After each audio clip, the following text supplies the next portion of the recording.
Good day everyone, I am Cherry Ann Apura and today I will be discussing the Chapter 2 Lesson 1, the Physical Self. So, physical self is yung literal na physical body natin. This is our whole body that function our everyday life. Kumbaga, it's the physical appearance that can be observed and examined by the naked eye. Body image is mental and emotional. So, kumbaga, ito yung how you picture your body and ano yung napifeel mo sa body mo if magtingin ka sa salamin. Whether you feel confident and you feel insecure about it. A healthy body image, meaning, is you truly accept kung unsa man ang physical appearance mo. You accept your clothes and you feel confident about how you look. You are happy just the way you look. Body image, di siya na parang okay na how you look. Kumbaga, genuine tanggap mo sa sarili mo kung ano ang gusto mo or confident ka talaga with how you look. Self-esteem, ito yung sinasabi nilang confident.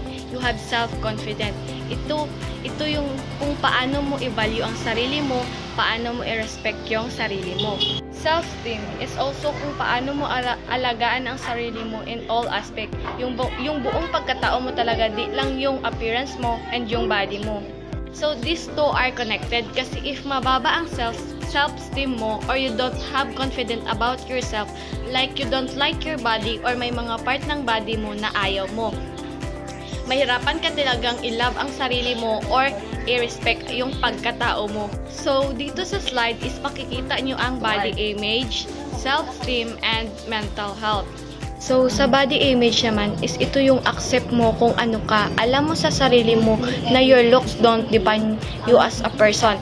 Aware ka na di lang yung pagkatao mo, but involves yung abilities and strength mo as a person. So, sa self-esteem naman is ito yung kontento ka sa kung ano ka.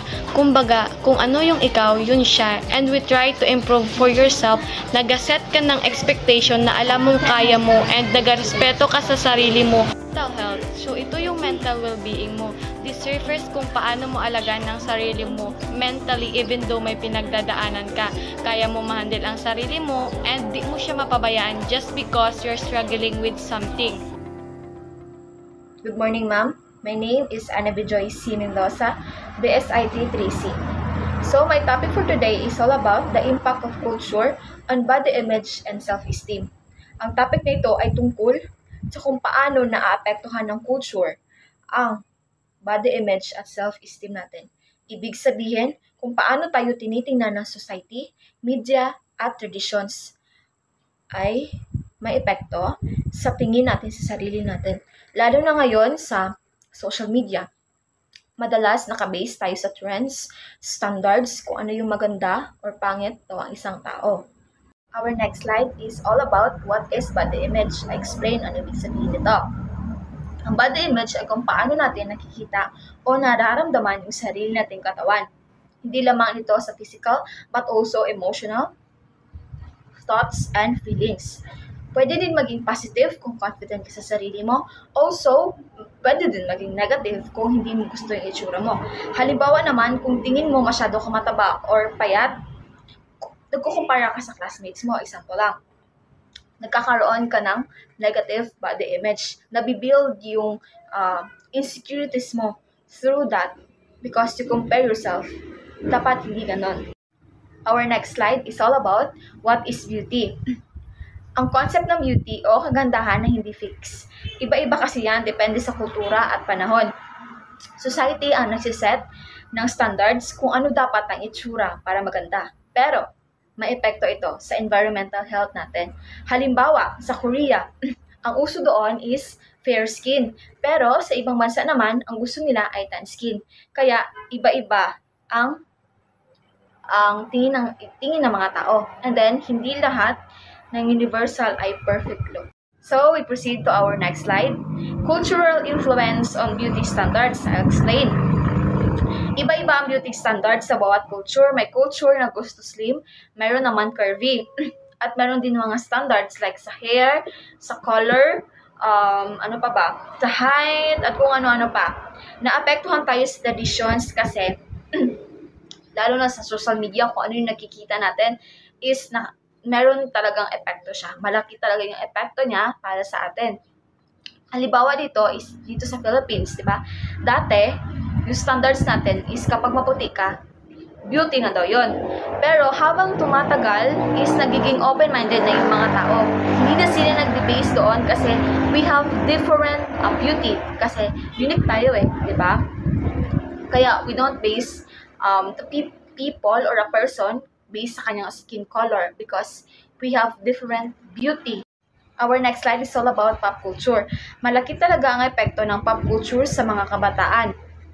Yung mga K-pop groups tulad ng EXO, Blackpink, BTS, nagiging basis natin yung style nila and then the self-expression. Dahil dito, minsan nagkakaroon tayo ng pressure sa sarili natin na maging katulad nila. Diba? Medyo makaka-feel tayo ng insecurities kasi hala, ang ganda naman ng suot ng K-pop idols na idol ko. Nagkakaroon tayo ng insecurities sa sarili natin, nagkakaroon ng negative body image. Halimbawa na lang sa example natin dito sa topic na ito, sa pop culture, halimbawa na lang sa Blackpink, no? Marami ang gusto mag-Korean hairstyle o magpa-makeup na parang K-pop idols kasi na-influensyahan tayo, hindi lamang doon sa looks nila, sa self-expression. Kasali na din yung mga pagkain nila, yung ano pa ba yung mga kimchi, ano pa ba? Yung mga samgyupsal, di ba? Nagagaya rin natin. Kasi naapektuhan talaga tayo, malaki yung epekto sa atin. Okay, next slide is all about impact on self-esteem. So, I-explain ito kung ano ibig sabihin nito. Ang body image ay direktang nakakonect sa self-esteem. Kapag positive ang tingin mo sa sarili mo, nagiging confident ka, di ba? And then, kapag hindi ka naman confident sa sarili mo, na-pressure ka sa beauty standards na nakikita mo sa social media. So, ginagawa mo, masakit talaga siya sa sarili natin kasi hindi natin naabot yung standards na nakikita natin sa social media. Yun yung impact sa atin. Halimbawa na lang, kung hindi mo kayang abutin yung ideal body na nakikita mo nga sa Facebook, ano pa ba, sa TikTok, di ba? Naka-feel ka ng insecure kasi sila maganda tapos ikaw ganito, ganyan. Kasi doon nabibuild yung negative body image natin. Kaya minsan, nawawalan tayo ng confidence sa sarili natin, nawawalan tayo ng gana lumabas, gusto natin sa bahay lang palagi kasi nagkakaroon na tayo ng insecure sa sarili natin, di ba? Kaya minsan, nahihiya tayo na mag-approach sa ibang tao kasi baka sabihin nila, ay, bakit ganito yung itsura niya, ganyan. Then, tapos, kapag titingin tayo sa salamin naman, is, bakit ganito ako? Bakit ganito yung itsura ko? Doon yung nabibuild yung negative sa sarili natin. Nababawasan yung self-confidence natin. So, may dagdag lang ako sa report natin. So, conclusion natin, di ba? Ang culture talaga ang nagsishape sa atin. Apektado rin kasi tayo ng pop culture and also social media. Pero ito ang pinaka-importante. Matutunan natin na tanggapin yung sarili natin. 'Di ba? Kasi we have different beauty. Unique tayo Ginawa tayo ng Diyos na kahit hindi man tayo perfecto, kasi nobody's perfect naman. Pero we have to see ourselves in the mirror na maganda ka, maganda ako. Ganun. Halimbawa na lang, 'di ba? Sa kakilala natin or sa classmate natin, siya maputi, ikaw maitim. We have to see ourselves na, ay, maganda ako kahit ganito ako. Okay lang yun. Okay lang na kahit maitim ka, kahit ano ka. Kasi, kailangan natin tanggapin sa sarili natin or tutunan natin na mahalin yung sarili natin para ma-build yung healthy self-esteem natin. And then, kasi kanya tayo ng ganda di ba? Kanya tayo ng sariling perspective, di ba? Kaya, we have to love ourselves. So, this is our topic for today. The role of culture and body image and self-esteem. Understanding cultural influence on youth identity. So, before I proceed to our next slide, I'll explain muna kung ano ibig sabihin ng topic natin. Ang topic natin kung paano nakakaapekto ang kultura sa body image at self-esteem. Lalo na sa panahon ngayon na sobrang exposed tayo sa media, social media, vlogger, and also sa mga influencers. Lahat na ito ay may impact sa atin kung paano natin tinitingnan ang sarili natin. Pero hindi lamang sa media ang may epekto, kundi meron din sa community natin and also sa institution, school at religion. So our next slide is all about what is culture. I'll explain kung ano ibig sabihin nito. Ang culture ay parang shared mindset ng isang society. Kumbaga, kung paano tayo mag-isip, maniwala, kumilos at mamuhay. Kasama rin dito ang wika, relihiyon, politics, at edukasyon. Pati na rin ang aesthetic na standards o panasa ng kagandahan. Sa madaling salita, ang kultura ang humubog sa pananaw natin sa sarili at sa ibang tao. Halimbawa na lang sa ibang kultura, ang pagiging maputi ay ideal, di ba? Pero sa iba naman, ang pagiging curvy or athletic, yun yung yung ideal nila. So, kung hindi tugma ang katawan natin, sa standard ng culture natin, minsan, nagkakaroon tayo ng body shame. Minsan, nababawasan yung self-confidence natin kasi nagbe-base tayo sa nakikita natin. Hindi tayo nagbe-base kung yung sa pananaw natin kasi lahat na nakikita natin sa social media is gusto nating magaya. Like example na lang sa ibang bansa. Sa ibang bansa is yung yung kanilang ideal na skin is fair skin, lalo na sa Korea. Pero dito naman sa Pilipinas is ginagaya rin ng mga Pinoy or ng mga kabataan kung ano yung culture nila. Our next topic is all about body image, internal and external. I'll explain kung ano ibig sabihin niya. Ang body image ay merong dalawa. We have the internal and external. Internal, it means ay kung paano natin iniisip ang nararamdaman ng katawan natin. Yun siya. External naman ay kung paano natin tinitingnan o iniisip tayo ng ibang tao. Kapag hindi tayo tugma sa ideal na katawan natin na pinapakita ng media, minsan nakakaramdam tayo ng hiya or insecurity. Kasi kung ano yung nakikita natin doon sa social media is nasusunod din na natin, di ba? Like lalo na sa ibang bansa, sa Philippines, di ba? Na kakam up natin na nagagaya natin, like sa mga foods, sa songs, and also sa pananamit. Alright. So sabi nga ni Margot Di Malo, ang culture of physical improvement ay nagtuturo sa atin na dapat kontrolado natin ang katawan natin. Hindi yung ibang tao magkukontrol sa atin, kundi tayo mismo sa sarili natin na makontrol natin yung sarili natin. At kapag nakakaramdam tayo ng shame or hiya, is kailangan natin na i-control yung sarili natin kasi we don't have to base ourselves in others kasi we have different decisions, we have different opinions. Our next topic is all about pop culture's impact. I'll explain kung ano ibig sabihin yan. Ang pop culture ay sobrang influential para sa mga kabataan, lalo na sa panahon ngayon. Kasi sobrang exposed na tayo sa trends, sa music, fashion, also TikTok at iba pa. Diba? Nakikisabay na tayo kung ano yung mga uso ngayon, nasasakayan natin.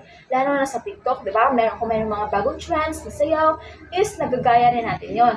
Pero dahil dito, nagkakaroon tayo ng standards kung ano ang maganda o tool na nababagay sa atin. Pero ang problema, madalas unrealistic ang mga standards na ito. Sobrang flawless, sobrang payat, sobrang perfect. Yun yung madalas na problema ngayon sa social media, di ba?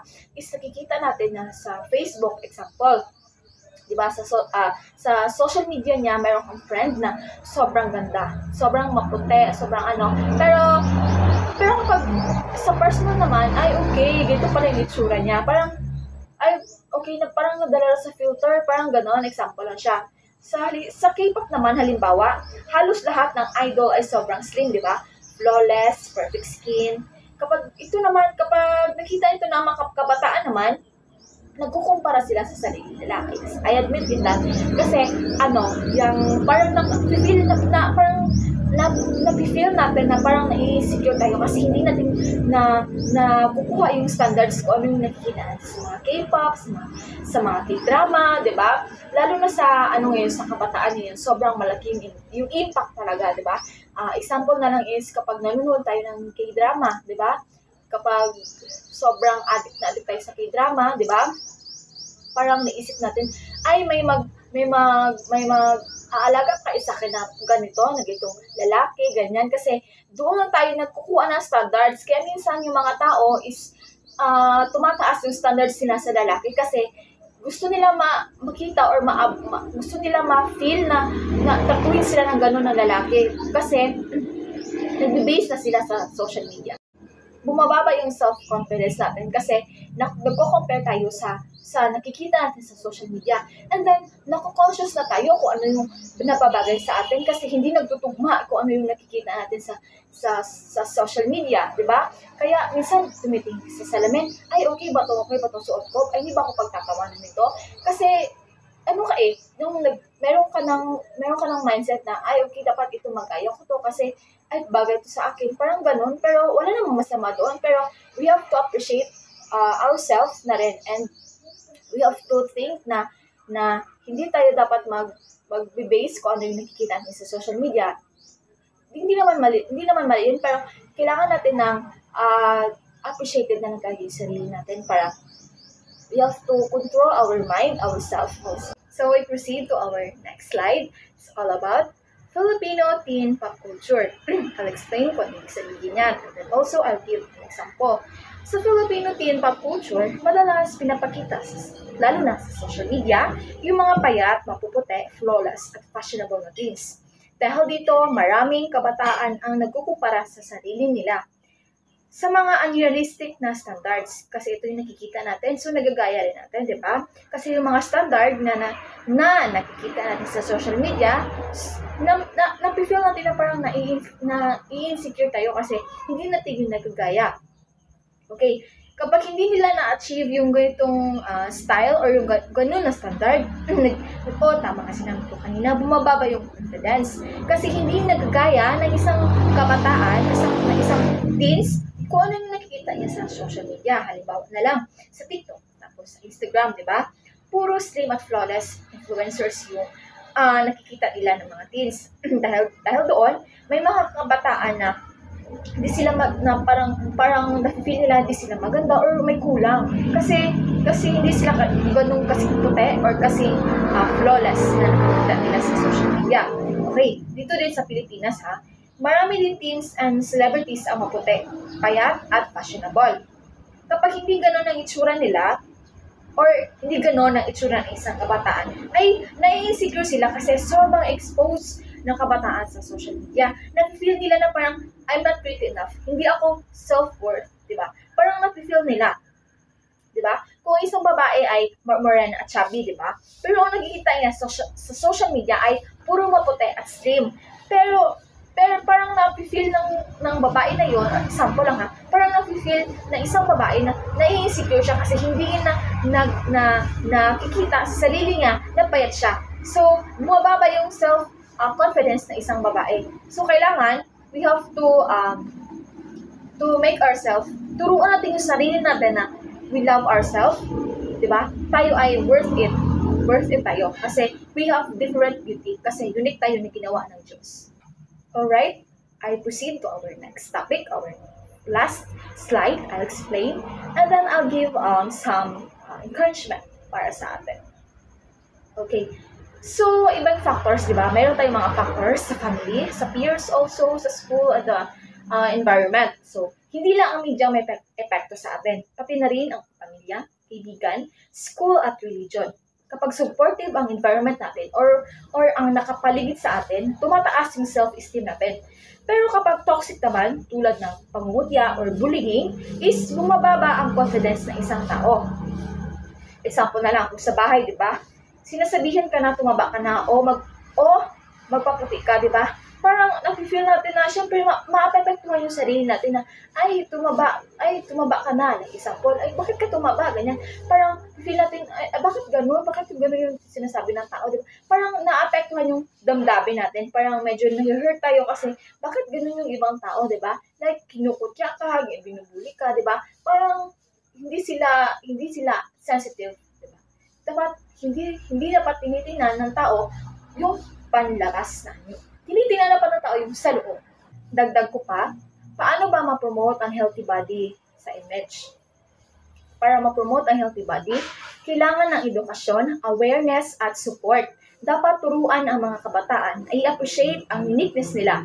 Maganda rin kung may positive roles models na nagpapakita ng diversity, hindi lang isang type ng kagandahan.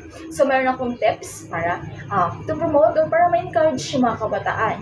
Encourage yourself na maging acceptance, self-love. Accept mo yung flaws mo, accept mo yung sarili mo, mahalin mo yung sarili mo. Kasi, in the end of the day, sarili natin yung kakampi natin. Walang ibang tao. Kasi, hindi lahat ng nakakasalamuha natin is magsistay. Hindi lahat ng mahal natin sa buhay magsistay. Diba? You have yourself. You always have yourself. And then, next is to promote real and diverse beauty. So, kailangan, hindi tayo tumingin sa sarili natin sa panabas. Kasi, may ibang tao, sa panglabas, maganda. Pero sa loob, pangit. Diba? Pangit yung pag-uugali. Pero, hindi naman lahat. Pero, kadalasan, yun siya. Diba? Kasi, kung sino pa yung maitsura, sila pa yung masama ugali. Pero, hindi naman lahat. Diba? Hindi ko naman sinasabi na lahat. Pero, para sa akin, kailangan, hindi lang tayo maganda sa labas, kundi pati yung kalooban natin maganda rin. Marunong tayo mag-appreciate ng ibang tao na hindi natin binababa yung confidence ng isang tao. Diba? And also, kailangan din natin mag-create ng self places sa school, bahay, at online. Okay? Ang goal naman natin dito sa topic natin is kung paano tayo magkaroon ng confidence, self-worth, at malusog na pag-iisip. Hindi dapat basihan na halaga ang tao ang itsura niya. Lahat tayo ay may unique at may sarili na ganda. Yun lamang po at maraming salamat. Good morning everyone. Good morning ma'am. Our topic is all about the influence of media on the adolescent's understanding of the beauty. The media creates ideas in the forms of the celebrities and models for men and women to admire.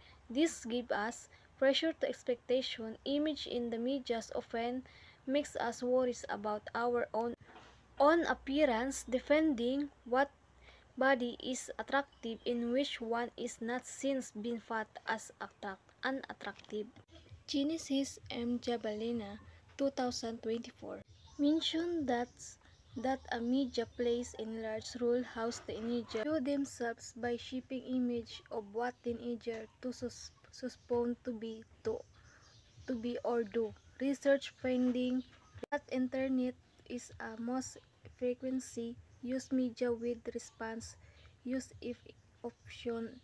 Magazine have to strong negative relationship with a weight of respondents and propose to measure use as media awareness, similar and screening imbalance of commercials and advertisement of television and magazine are needed to balance the effect of a media of adolescent. Media often portrays a certain image of beauty and successful.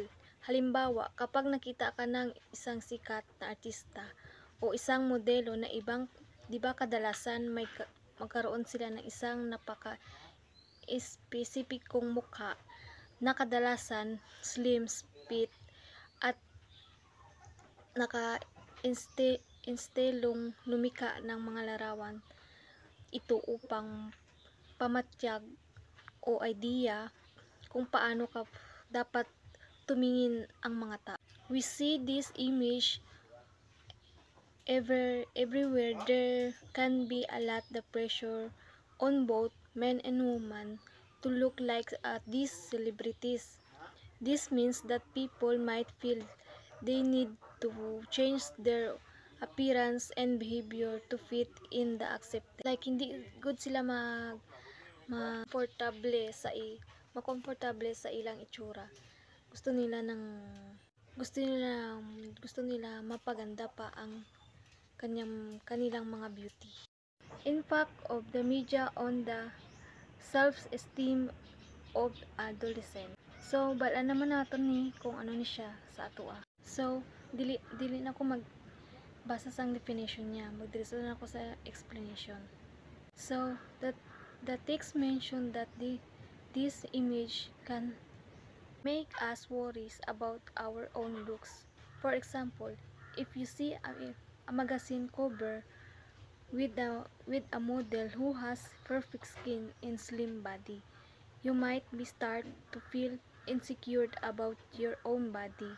You might thinking, I need to look like that to be at. Imagine you're scrolling through social media and see a post of the famous influencer showing of their perfect body in a swimsuit. You might start to confirm yourself to them and feel like you need to lose weight and change how you dress and to consider attractive. This can lead negative feelings about yourself even through effective. Good day everyone, my name is Norbaina Kunsing and this is the continuation of our topic. So, self-esteem and its significance. Self-esteem is sometimes referred to as self-worth or self-respect. It is an important part of success. In other words, self-esteem is how much you appreciate and like yourself. So, dito sa topic na ito, malalaman natin yung mga kailangan natin gawin para ma-boost yung mga confidence natin. Like, kung paano natin iaangat yung self-esteem natin. In this generation, kailangan talaga natin na like, magkaroon tayo ng confidence sa sarili natin. Hindi tayo, like, parang mahiyagod, like, hindi dapat natin kinakahiyan sarili natin kasi each of us is my own uniqueness. Kasi yung mga taong like, parang may mga low self-esteem sila, yung mga taong parang nagkakaroon ng like depression, nagkakasakit sila sa mental health nila kasi sila yung mga madalas na nabubuli kasi wala silang lakas na loob para ipagtanggulan sa sarili nila. Parang pati sila na-underestimate nila ang mga sarili nila. Parang hindi nila alam kung paano nila ibuboost ang confidence nila. Hindi nila alam kung paano nila matatanggap ang sarili nila kasi nga nabubuli sila. So, kailangan nating iwasan yun. So, para magkaroon tayo ng high self-esteem, in this topic, malalaman natin kung ano yung mga steps for us to be confident na para hindi tayo mabuli ng mga ibang tao. Like, kung ano yung may mga imperfections, yung mga flaws natin, kailangan natin tanggapin yun para maging confident tayo. Kailangan natin i-appreciate ang sarili natin para ma-appreciate tayo ng iba. Unang-una natin gagawin dyan is, kailangan tayo muna sa sarili natin, alam natin kung ano yung mga kahinaan at mga kalakasan natin. Kailangan nating unang tanggapin ang sarili natin kasi paano tayo matatanggap ng ibang tao kung tayo mismo hindi natin tanggap ang sarili natin. So, in this topic, itatalakay natin yan kung paano natin ma-overcome yung mga weaknesses na yan. Like, halimbawa, pag nahihiya ka, kailangan maisip mong, ba't ka mahihiya and ikaw may mga skills ka na hindi alam ng iba. Like, may mga kaya kang gawin na hindi kayang gawin ng iba. We have our own uniqueness. We're not perfect though, pero may konting lamang rin naman tayo sa kung sino man yan sila. Kailangan natin i-appreciate ang sarili natin. So, self-esteem is one of the basic human motivations. Too little self-esteem can leave people feeling defeated or depressed. Kagaya nga ng sabi ko, yung mga taong may mga low self-esteem, yung mga wala silang tiwala sa sarili na yung parang minamaliit nila yung mga sarili nila. Sila yung madalas na mga taong like nade-depress talaga. Kasi may kilala rin ako pero ayoko mag-mention ng name. Like, kaklase rin natin. Like, parang, kumbaga, yung parang, tingin ko niya sa sarili niya, ang liit-liit ng tingin niya sa sarili niya na para bang, akala niya wala siyang kakayahan. Hindi niya tanggap ang sarili niya. Parang, akala niya wala siyang alam. Like, ganun, kaya pag nabubuli siya, ang ginagawa niya, umiiyak siya. Hindi niya pinagtatanggol ang sarili niya kasi ang tanggap niya, ang iniisip niya, like parang, hindi ko yan sila kaya kasi ganito lang ako. Wala akong kayang gawin, hindi ko kayang ipagtanggol ang sarili ko kasi ganito lang ako. Which is, no. Hindi yun dapat ang ginagawa. Kailangan pag halimbawa, ikaw, kailangan tanggapin mo kung ano yung meron ka. Like, pag may mga pimples ka, may mga scars ka dyan sa face mo, i-love mo yung sarili mo dahil doon. Kumaga, i-appreciate mo yung sarili mo para para hindi ka ma-down ng iba. Like, paano ka kasi nila ida-down kung ikaw, tingin nila sa sarili mo, like, parang halimbawa, pag nakikita ka nilang proud ka sa sarili mo, sa kung ano meron ka, matik, hindi ka nila ida-down kasi, but walang rason para i-down ka nila. Ikaw nga, hindi mo dinadown ng sarili mo, ba't ka pa nila ida-down? Kasi yan talaga yung mostly na parang nabubulis, yung mga taong parang walang believe good sa sarili nila. Wala silang believe sa sarili nila, akala nila, parang wala good sila, hindi good sila nag-i-exist lang sila sa mundong ito, pero parang wala good silang ambag. Yun ang tanggap nila, yun ang naiisip nila sa sarili nila, kaya nahihirapan silang i-boost yung confident nila. So, too much self-esteem, however, as exhibited in narcissistic personality disorder, can certainly be irritating to others and can even damage personal relationships. So, minsan kasi may mga taong pag halimbawa confident ka masyado sa sarili mo, like mataas ka ng tingin mo sa sarili mo, parang yun naman yung nagiging way nila to bully you, na like ikaw ang taas-taas ng tingin mo sa sarili mo, ganito na like ganyan kasi mga problema sa atin ngayon, like parang pag nagkaroon ka good ng confidence sa sarili mo, parang feeling mo good wala kang karapatan na magyabang sa kung ano man ang meron ka, kasi iisipin nila na mayabang ka na hindi ka dapat magyabang. Pero para sa akin mali. Kailangan kung ano yung meron tayo, kailangan nating maging proud. Kasi atin yun, sariling atin yun, hindi yun natin hiningi sa kanila. Like wala silang ambag sa buhay natin. Maliban na lang sa parents natin kasi syempre. Pero yung mga ibang taong nagsasabi na pag halimbawa may achievements ka, tas minamay-day mo, na like, di ba minamay-day mo yun kasi proud ka? Syempre, proud ka sa achievements mo, proud ka sa sarili mo, pinapakita mo proud ka. Yung iba, pag nakita nilang nagmamay-day ka or nagpo-post ka ng achievements mo, sasabihin nila mayabang ka. Mayabang ka kasi ganun. Ang hindi nila alam yung mga taong ganun, sila yung mga taong insecure. Ayaw nila makita yung sarili, ay yung iba na umaangat. Pag halimbawa nasa baba sila, ay nilang may mas makakaangat sa kanila. Hindi nila alam kung paano nila tanggapin kung ano yung meron sa kanila. Hindi nila kayang tanggapin na like sila mahina sila. Hindi naman sa mahina, pero parang hindi nila kayang tanggapin na mas lamang ka sa kanila.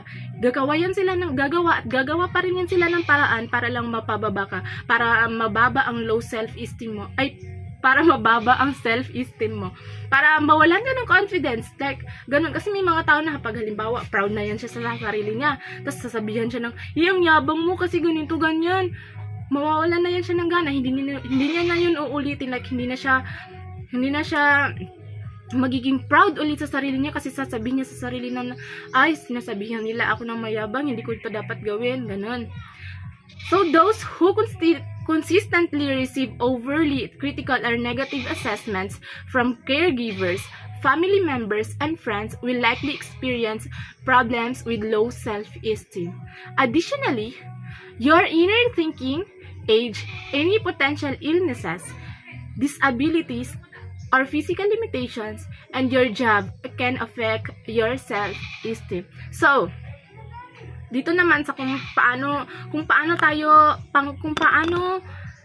nakaka-receive ng like mga negative good about sa sarili natin, yun yung nagbibigay sa atin ng rason para bumaba yung mga self-esteem natin. Example is sa ating family members. Example natin sa loob ng family natin. 'Di ba hindi rin naman kasi lahat ng family masaya. Hindi lahat ng family parang good yung parang close good sila, like hindi. Kasi may ibang family na may family members talaga na parang magiging hate ka good nila, like halimbawa yung middle child, pag halimbawa yung middle child at saka yung bunso good nila, yung youngest, hindi yan sila magkasundo. May isa talaga sa kanila na like yung isa magiging hate niya, yung isa halimbawa yung youngest child, hate niya yung middle child kasi yung middle child, syempre siya yung matalino, siya yung madaming achievements, kumbaga siya yung nakakalamang.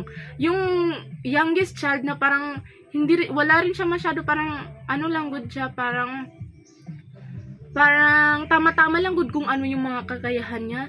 Yun ang parang ang gagawin niya, gagawa talaga yun siya ng way enable to para mabawasan yung confidence or para mababa ng middle child ang sarili niya. Ganun.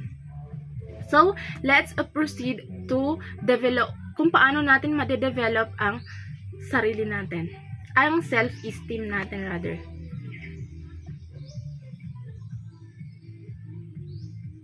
So, to overcome such adverse effects on the issues of self-esteem, here are best insights on how to strike a balance between accurate self-knowledge and respect for who you are.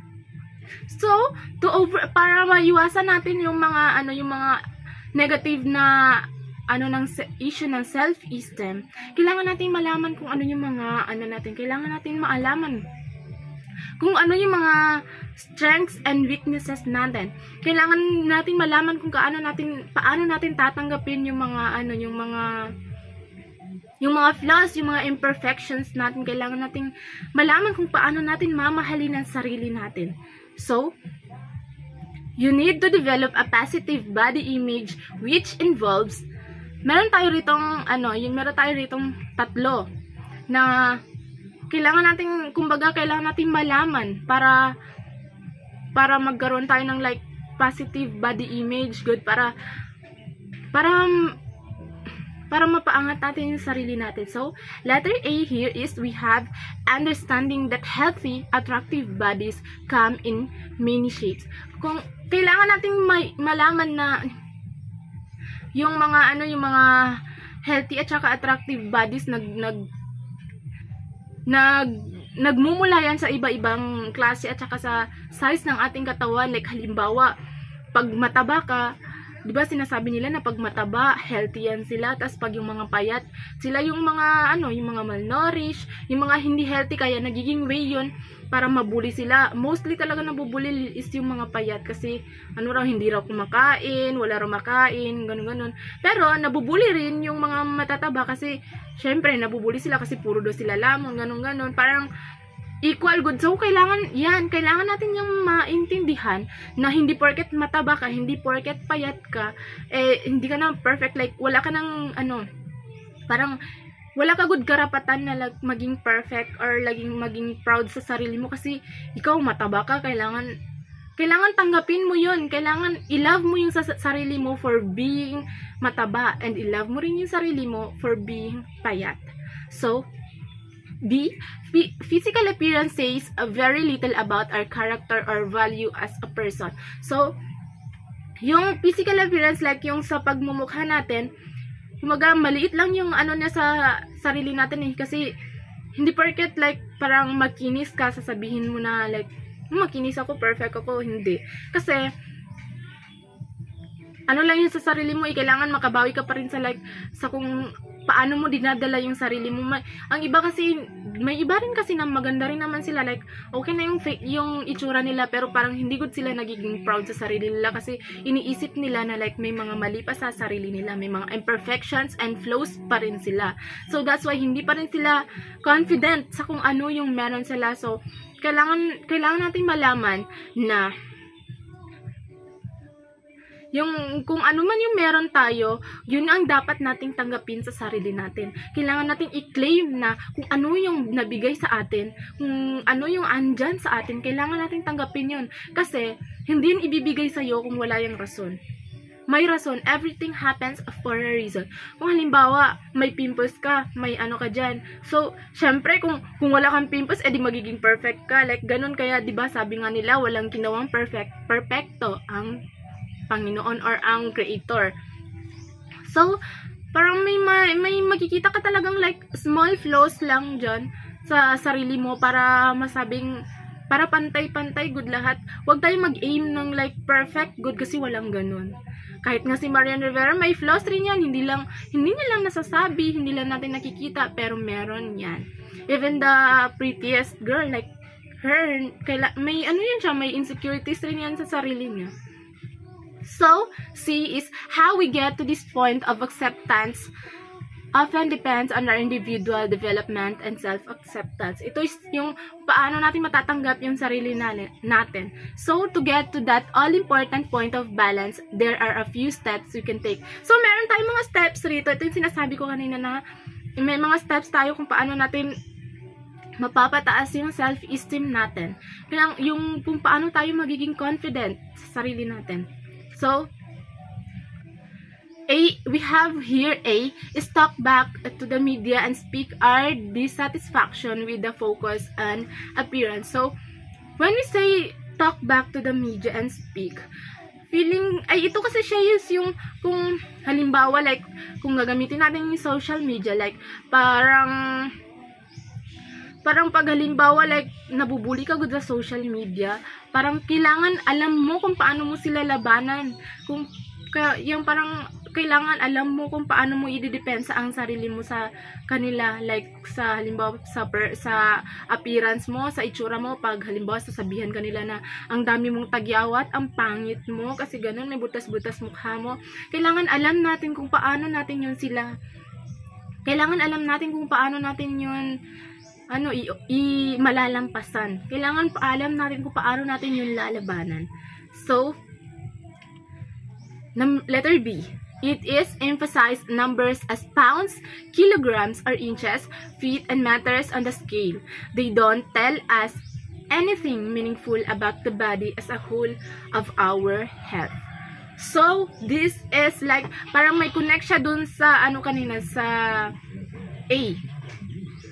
May connect ito siya sa A. Ito is yung, kailangan malaman natin na like, hindi lahat ng, hindi porket mataba ka, hindi porket mapayat ka, hindi porket maliit ang hinaharap mo, hindi porket wala kang puwet, is like, parang may karapatan na silang i-down ka. Like, bro, kailangan natin paging pantay-pantay dito sa mundong ito.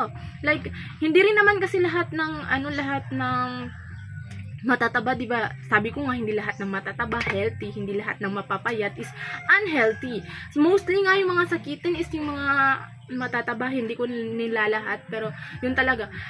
Why not try nyo kaya yung manood ng like, yung mataba at saka payat na mag-running? May mananalo bang mataba? Syempre wala, kasi hihikain yan sila. So, kailangan nating malaman na hindi basihan ang mga kilo, ang tangkad, ang liit, ang bigat, and whatever, para lang masabing lamang tayo sa iba. So, letter C is, stop comparing ourselves with others and remember that each one is unique. Ito yung hindi dapat natin ginagawa sa ngayon. Ito yung, sa ngayon na generation kasi, yan talaga yung mga sakit ng iba, yung parang comparing contrast, like parang halimbawa pag alam nilang maputi sila, sinasabi nila na, mas maganda pa rin ako sa kanya kasi maputi ako. Hindi siya maputi. Parang nagiging mataas yung tingin nila sa sarili nila pag alam nilang may lamang sila sa iba. So, yun ang wag natin dapat gawin, yung ikukumpara natin yung sarili natin sa iba. Isipin natin na, kaya tayo andito sa posisyon na to, kaya tayo andito sa posisyon na to, kasi ito yung dapat para sa atin, ito yung nakakaganda, nakakabuti para sa atin. Like, pag halimbawa ako, morena lang ako, dark skin tone, good ako. Kasi hindi ko naman iniisip na kailangan ko maging maputi para lang maging maganda. Kasi may mga taong nakaka-appreciate rin sa kung anong meron ako. At saka yun ang nagiging way ko para matanggap ko ang sarili ko. Para masabi ko sa sarili mo na, hindi, okay na to, ayos na to. Hindi ko kailangan ng mag-aim na like magpaputi para lang matanggap ng iba. So, yeah. Letter D is, we need to appreciate and enjoy our bodies in the uniqueness of what we have. So, balik na naman tayo sa body, sa kung paano natin matatanggap ang body natin. Kailangan natin i-enjoy kung ano yung meron tayo. Kung mataba kang bayat ka, slay. Kailangan ipakita mo sa ibang tao na hindi ka nababother sa sarili mo na parang kahit ganito yung size mo, ganito yung bigat mo, ganito yung laki mo, yung liit mo. Kailangan proud ka sa sarili mo. Be proud. Sa kung anong meron ka, ipakita mo sa iba na na-appreciate mo sarili mo. Kasi paano kanila i-appreciate kung ikaw mismo hindi mo tanggap ang sarili mo? Kailangan, pag gusto mong tanggapin ka ng ibang tao, tanggapin mo muna yung sarili mo. So, letter E is, spend with people who have a healthy relationship with food, activity, and their bodies. So, we have to sit on a table na sila yung mga taong hindi insecure. Kailangan na samahan nating tao is yung mga taong parang hindi good insecure sa'yo or hindi sila insecure sa sarili nila. Kasi ang pangit kasi pag halimbawa sasama ka sa taong inggit, sasama ka sa taong malalang insecurities kasi gagawa at gagawa rin sila yun ng way para lang maging insecure ka rin sa sarili mo. Bibigyan ka nila ng rason para mawala ng gana sa sarili mo. Like halimbawa, hindi nila tanggap yung pag halimbawa insecurities nila is yung color nila. Parang gagawa rin sila ng way to para ma-insecure ka rin sa color mo, like bibigyan ka talaga nila ng rason, like sasabihan ka nila na ay mas ganito, kailangan ganito ka para mas maging maganda ka, kailangan maputi ka para ganun.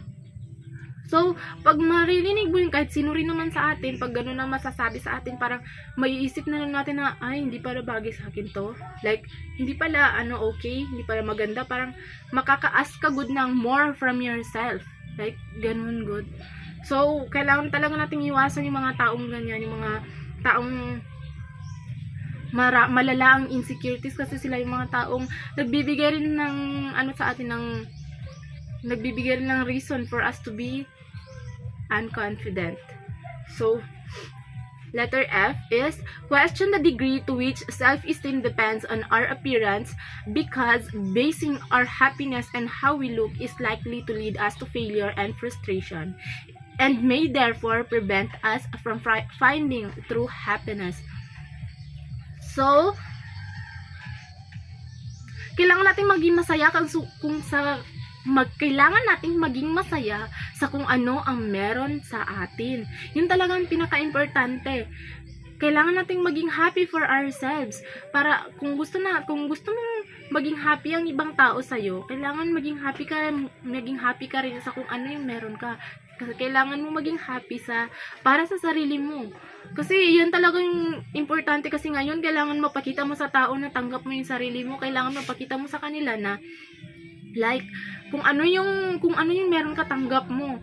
Para maiwasan natin yung parang ibababa ka nila, kasi iisipin talaga ng ibang tao na paano ka nila ibababa kung pati ikaw hindi mo, 'di ba, ang taas ng tingin mo sa sarili mo. Okay lang yun siya. Okay lang na mataas ang tingin natin sa sarili natin kung sa paraan na yun is nabuboost natin yung confidence natin, na napapakita natin sa iba na tanggap natin kung ano yung meron tayo.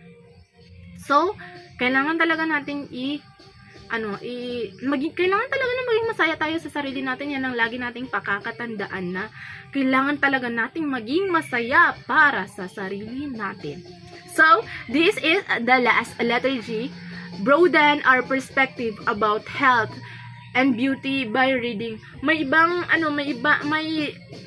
sa pagbabasa rin natin na like parang may mga aklat kasi na nababasa na parang sa aklat na yun, ang mga nilalaman niya is kung nagbibigay yun sila ng way para mas lalo gud nating mahalin ang sarili natin, para mas lalong mag-iba ang perspective natin about our health and beauty, para paano natin matanggap ang sarili natin, like ganun good. So you better read some books na may mga ganun. So that's the ending of my topic and also our topic. So hopefully may naintindihan kayo, and that's all. Bye.